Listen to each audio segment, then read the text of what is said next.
Hello, Internet! Welcome to Film Theory Reaction. Our first film theory reaction from Film Theory. Very excited. This one is Thor will destroy the MCU. Marvel Phase 5. Excited to check this out. I've seen so many film theory videos, way more than game theory. For obvious reasons. And then, after the reaction, I guess we'll talk about what we agree with, maybe add a little bit to the conversation. Who knows? Let's watch this. Stuff, man. Come out, Thanos! I know you're hiding in there! Thanos was but a minor nuisance compared to me, child. I am the MCU's greatest enemy. Galactus? Mephisto? The one below all? No. Corporate expectations, huh? Hey, that's for Yes. sure. Yes. Crap battle.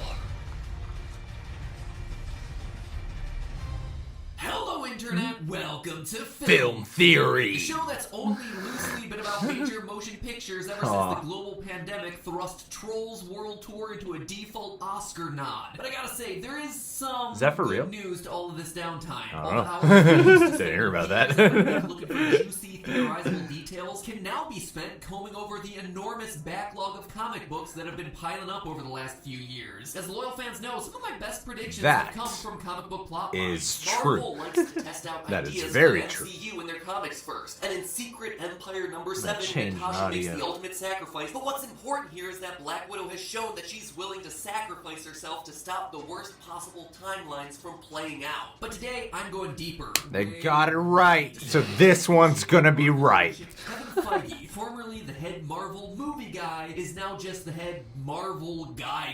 Yep. He is now the creative director in charge of everything that Marvel legally controls. I am Feige. Everything the light touches. And also now, Everything like that. with unprecedented power comes unprecedented responsibility. Feige is taking control of Marvel at its peak with the most ambitious crossover event in history already behind him. A lot of fans are wondering where it all goes next. Well, loyal theorists, I'm here today to Disney Feige is Plus. planning something absolutely massive going forward. A crossover event to make Endgame and Into the Spider-Verse seem like small potatoes. Just like the Infinity War saga was ultimately building to a climactic battle against Thanos, I'm now convinced that Kevin Feige is building this next story arc into a battle that'll merge the Marvel multiverse. Yes. First, it needs to be established that Yes. Marvel has something of a loosely connected multiverse going. There's a long history of numbering universes in Marvel, especially in the comics, with the universe numbered 616 being the primary Yes. Marvel universe. Say what you will about DC's movies, but at the very least they have the common decency to start with Universe 1. Also, just to make matters even more confusing, rather than calling it Universe 616, as would make total sense, it almost always is designated by Earth numbers. Meaning that 616. even if you're talking about out in space activities, you're still referring to the whole thing as the Earth 616 Yeah. continuity. But even more confusingly, Okay. Earth 616 is part of a multiverse that has been reborn multiple times. In total, there have been 7 multiverse renewals during the entire history of the Marvel multiverse, where an old multiverse completely dies out only to be replaced by a new one. In other words, Marvel comics exist in a multi-multiverse. So Earth 616 is the main timeline, but there are plenty of other fun little offshoots. Plenty of others. Earth 90214 is Marvel Noir, where Daredevil, Iron Man, Spider-Man, and the X-Men get Oh, dropped hell in the yeah. 1920s for Oh, some hell yeah. timey-wimey Oh, antics. hell Earth yeah. 101001 is the universal ID for the Marvel anime. Yeah, the Marvel anime.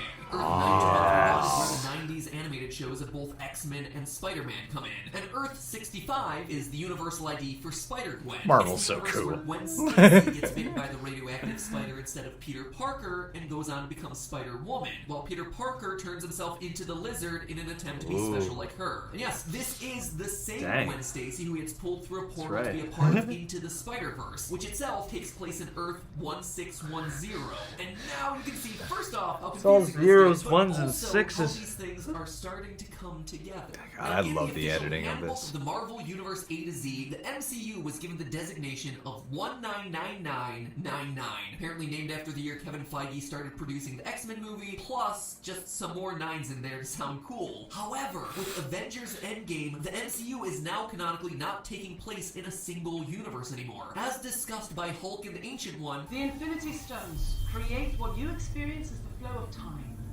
Remove one of the stones, and that flow splits. Now this may benefit your reality, but my new one, not so much. wait, hold on here, quick sidebar. In the movie, Thanos admits to destroying the Infinity Stones. The things that we just heard create the flow of time. Talk about your He said he reduced them to that they had included in the atoms. Anyway, as that scene proves, at the very least, we've witnessed multiple different realities in the MCU on the big screen. That's how we Which know technically, that Loki in the main MCU matter can't be very much destroyed. alive. Whatever. Yeah, it's just redistributed. Agents of S.H.I.E.L.D. is also canon to be taking place in the MCU. It's been churning out different timelines at an alarming pace. In season 5, That's me. That's me. Can't watch this part because on Patreon I'm on season 4. Come watch along with me, guys. Just a second. Stop! As Thanos is attacked by a completely unrelated event involving the villain Graviton, resulting in the near extinction of all humanity. So they go back in time with the Monolith, stopping him and creating a second major MCU-related timeline. Since then, they've been going gung-ho with time travel because I can't believe I'm even going to try to explain this plot, but here we go. An alien civilization of super-intelligent computers lose their homeworld, so they kidnap the S.H.I.E.L.D. scientists they believe solve time travel and ask them to build a new time travel machine so that they can save their home planet in the past. They somehow managed to build it, which the aliens then used to go back in time to stop S.H.I.E.L.D. from being made so they could invade Earth more easily, which actually works. So the S.H.I.E.L.D. scientists managed to take all the main characters back to a good timeline, sacrificing the one in which Season 7 takes place. Season 7 is hilarious. It's hard to keep up with. At least 60% sure that the writers are in on the joke. In any case, Agents of S.H.I.E.L.D. has taken place in no fewer than 3 distinct timelines. Again, connected canonically via the MCU. So the MCU is, in and of itself, a multiverse. You're saying there's a multiverse? Also, while I'm thinking about it, who needs a time stone, or for that matter, who needs to beg Tony Stark to invent time travel when your S.H.I.E.L.D. pals already have themselves a time machine? Just saying, Captain America, if you just paid a bit more attention to the little guys in your canonically related TV spin-off series, you would have saved yourself a lot of trouble. Yeah. So why am I talking about all this? Well, it seems that the next big step for the MCU will be combining all the different multiverses into one. From the movies, of course, but also from the TV shows and also from the comics. In 2015, Marvel destroyed the comics multiverse in their second Secret Wars event. Long story short, this plotline had Earths from different universes colliding, destroying their entire universe in the process. In an unusual turn of events, the heroes ultimately failed to save the multiverse. Pieces of different universes got smashed together in an area beyond time and space called Battle World, before things were eventually reset into the 8th and current iteration. But here's the thing, Marvel used this massive event not only to reset, but to massively rework the Marvel continuity. They took the chance to end the Ultimate line of comics, but moved popular characters like Miles Morales over into the main 616 continuity. The event helped clean up Marvel history while not totally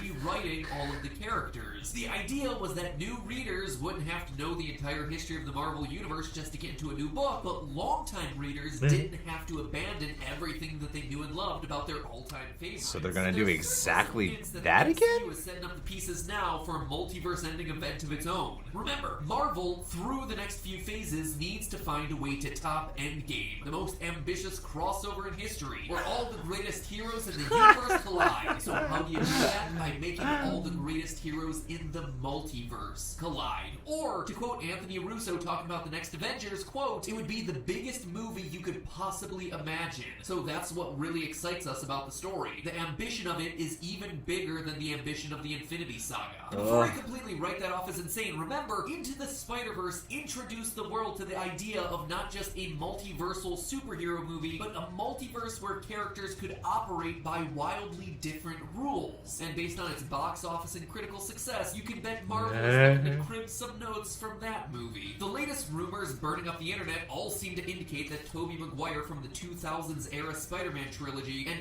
Andrew Garfield of the Amazing Spider-Man movies are both going to appear as alternate universe Spideys in the next MCU Spider-Man outing. These casting decisions are still definitely rumors, but when asked directly about them, they simply stated that, quote, those rumored castings were not confirmed. Makes it sound a lot less like it's not happening and more like they're still in contract negotiations. Yeah. In addition, you have Agents of S.H.I.E.L.D. outright creating teams of secret warriors preparing for some secret war of their own. Some battles need to be Sean, fought with please. secret warriors.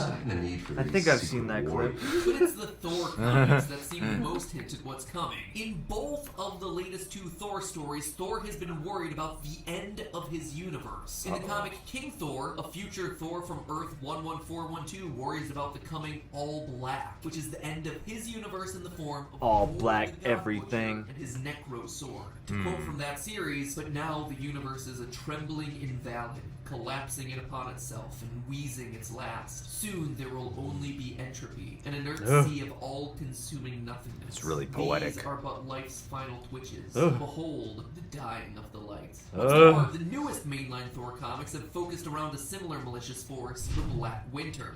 The Star Plague, the Great Black Winter.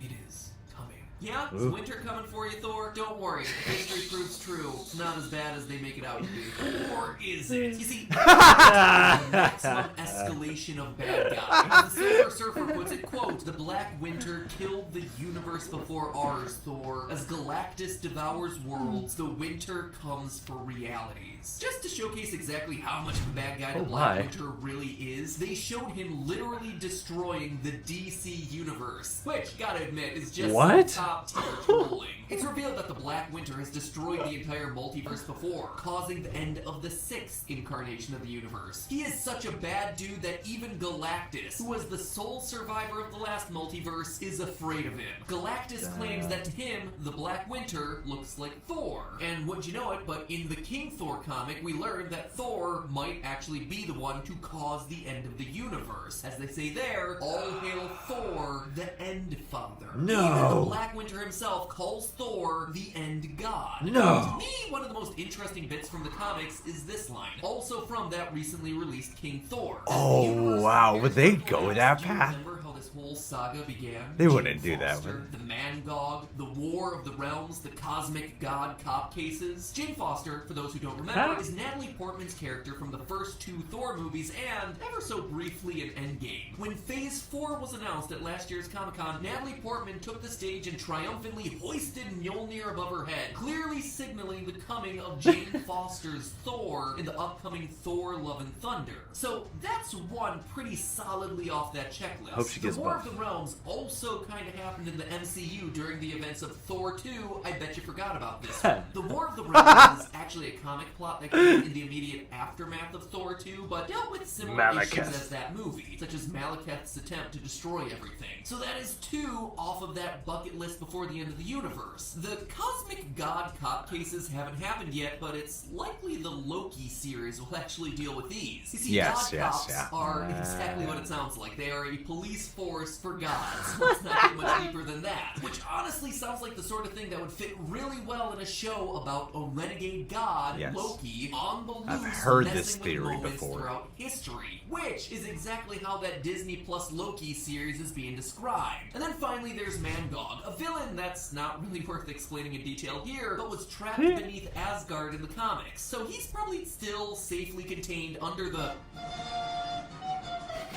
Oh, God. So there's a good chance that Mangog is out there on the loose and that we'll be seeing him soon, giving us a 4 for 4 on the checklist before the end of days comes to the Marvel Multiverse. The long and short of it all is this: the comics are already setting up for another multiversal end. They've introduced Black Winter, a threat that's destroyed the multiverse before, and it's starting to threaten Marvel's biggest heroes. On its own, this would normally be the start of a huge comic crossover event, but given the recent events at Marvel, I think it's actually setting up for something even bigger. I know I'm not comic book theory, but I think there's a lot of of hints that Kevin Feige I mean, wants to see. you've been doing a lot of I comic book tell stuff. Yeah, now you could be. Short tenure as CCO, he's already had Thor tackle the end of the universe multiple times in the comics. And consider this, Marvel Studios is acting more like a comics company today than it ever has. They have movies, they have Disney Plus spin-offs, they have animated spin-offs. Heck, Thor even crossed over into Fortnite in a canonical tie-in. And no, that is not just a theory. According to Marvel Comics editor That was Mark canonical? Bassett, we had a lot of great creative discussions between Marvel and guess. Epic Games about where our storylines would cross over naturally. But seeing how prime a target the Fortnite Island would be for Galactus, who Donny Cates has already been exploring in his Thor series, set the whole thing in motion. Just like with the comics, some characters, some storylines will stick around and some won't. But after the next few phases, you'll need a way to bring it all back together. To keep the characters that work, to lose the ones that don't, all into one timeline that the average moviegoer can still watch and appreciate. And that is why I think a multiversal threat and ultimate collapse is on the horizon, just like Thanos was all throughout the Infinity Saga. Not this phase, not Wow. the next, but just like with Thanos, this will be the hard next to big arc, dispute. collapsing the universes, and it all begins with Thor. But hey, that's just a theory. A film theory. And cut. Wow. Dang, dude. That was That's convincing. That's a lot to absorb. It's compelling. Holy crap. I really, really love this video. I watch film theory more than I watch game theory. Reflecting on it in brief moments, it has me thinking, and I'm not sure if it's actually stated in this video because there's talking about collapsing the timelines and such and kind of having to start so that way we can have, like, as the series keeps going, the MCU itself, that way average moviegoers can still keep watching it. I mean, I'm like, for the longest time, us film lovers have been talking plenty about, man, 10, 20 years from now, I mean, how are our audiences going to be able to keep up with all of this, right? So it makes sense to take it in this direction. I'm also wondering, though, and this is where I'm not sure if Matt Pat brought this up in the video, is Kevin Feige also, now that he's in charge of Marvel Comics as well, is he trying to establish this in a way, get it to a point where it's all connected? Comics, shows, movies, animated series, all that. Is he trying to get it to that point where you can just go, that's from a different multiverse, that's a different Earth, that's it? But it's, at the end of the day, the movies themselves are directly connected to the comics. They're not just adaptations. Yeah, like they're trying to establish a multiverse of literal media where the characters in their different iterations are consistent and can travel back and forth. It's an interesting idea, and I mean, he did touch that idea that Marvel now more than ever resembles in its film department a comics company in their approach, given that I don't think there's any reason to stop them from continuing down that line. I could totally see this being a tangible theory. I could see Feige doing that. I could absolutely, and that would make people want to read comics even more too, because, you know, it's weird, as much as there's been a boom in the comic book movie industry, there's been, hasn't been much of a boom with comics themselves. Yeah. And so this would allow for the sales of that to go up as well, if people are like, oh, but these are directly connected to the movies in some way now too. You know, the title of this video does have you hooked in a way of somehow Thor is going to be villainous in a certain sense. I'm kind of wondering, though, there's been a lot of rumors speculating about how, and I'm surprised it doesn't really touch on like Multiverse of Madness here in this video. I mean, you get like a moment of Doctor Strange. Everyone's usually capitalizing on WandaVision and Multiverse of Madness. I don't really know if going to Secret Wars for the next Avengers movie would be the right call. Still, I definitely find this theory very palpable. I do think that that will happen one day, especially the way this has been pitched and packaged. Like, yeah, I think doing this, condensing a multiverse, I love the way how it was stated here. That way people who have been following it won't feel like that's all being ignored, and then average moviegoers can still continue to watch it, or if you're a new viewer, right? I love that idea. But there's still some other big baddies I think we got to get to. In this video, they say Galactus is destroyer of worlds, and Black Winter is destroyer of realities. movies. And I think if you go to Black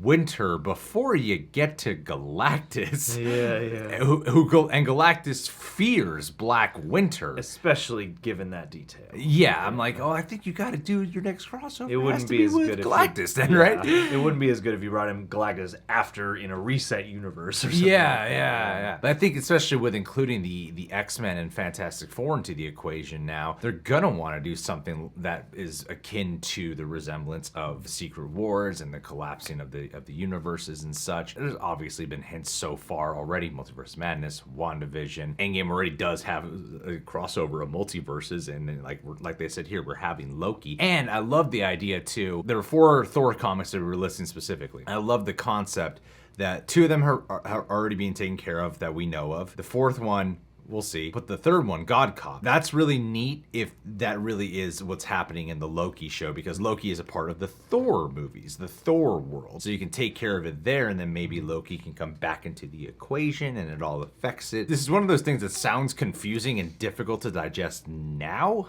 but I think as we watch it play out, it'll make sense. Yeah, absolutely, because I think if they want to do something like this, it makes sense to have one of your core original Avengers be sort of at the heart of that. And it also makes me wonder what the future structurally of the MCU is going to look like, because, you know, in going with that, again, likeness to the comic books world, it's like with the Infinity Saga, we culminated in one huge team-up crossover, and it makes absolute sense to me to culminate again in some kind of multiverse crossover of sorts. But what makes me curious is how many phases is this going to be realized in, because the Infinity Saga is 3 phases worth. Now, does this need to be 3 phases? Not necessarily, but I think with a multiverse, there's certainly enough to explore and enough new characters that we're obviously waiting to see on screen that they could take their time. It's like, yeah, I don't want the next Avengers movie to be Secret Wars unless they wait 3 phases to make a new Avengers movie or something like that. It definitely seems like the logical thing on the horizon. It mainly just makes me curious about how the structure is going to come across. I mean, we'll see, but also it had me kind of thinking too, when they're talking about King Thor and Black Winter and all that, and how, you know, Thor, the end god, and all these things. That moment in Infinity War of how he should have gone for the head. I'm wondering if in some way, like as I was used as a character motive that segued into Endgame, purposeful to get the snap and all those things. In some ways, I feel like maybe the possible conception of Thor being the end god or aiding that in some way could be reflected symbolically to a certain extent in that moment of not having gone for the head. Yeah, I could see it. I mean, and it's not outside the realm for them to pull little details like that for significance. They're right under your nose. I'm just using that to aid in the conversation here. that this all seems very likely. I, in some shape or another, this has to happen. It's the only way it could really make sense. Yeah, I think they just need to give us enough time to enjoy the multiverse before crashing it down. Yeah. We need to still slowly get there, but undoubtedly, I feel like this is going to come true in some fashion. All right, guys. Well, what do you think about this theory? Subscribe to Film Theory if you haven't done so already. I love the channel. I've seen binge many videos before. This is our first reaction to Film Theory, though. Subscribe to The Real Rejects. Click that notification bell. Hit the like button. Last but not least, Tyler Haig. You gotta shout out Tyler Haig when you're talking about Thor, because without a doubt, if there's anyone on our Patreon page, that if you asked me directly, who would you cast from your Patreon to play Thor? It's Tyler Haig.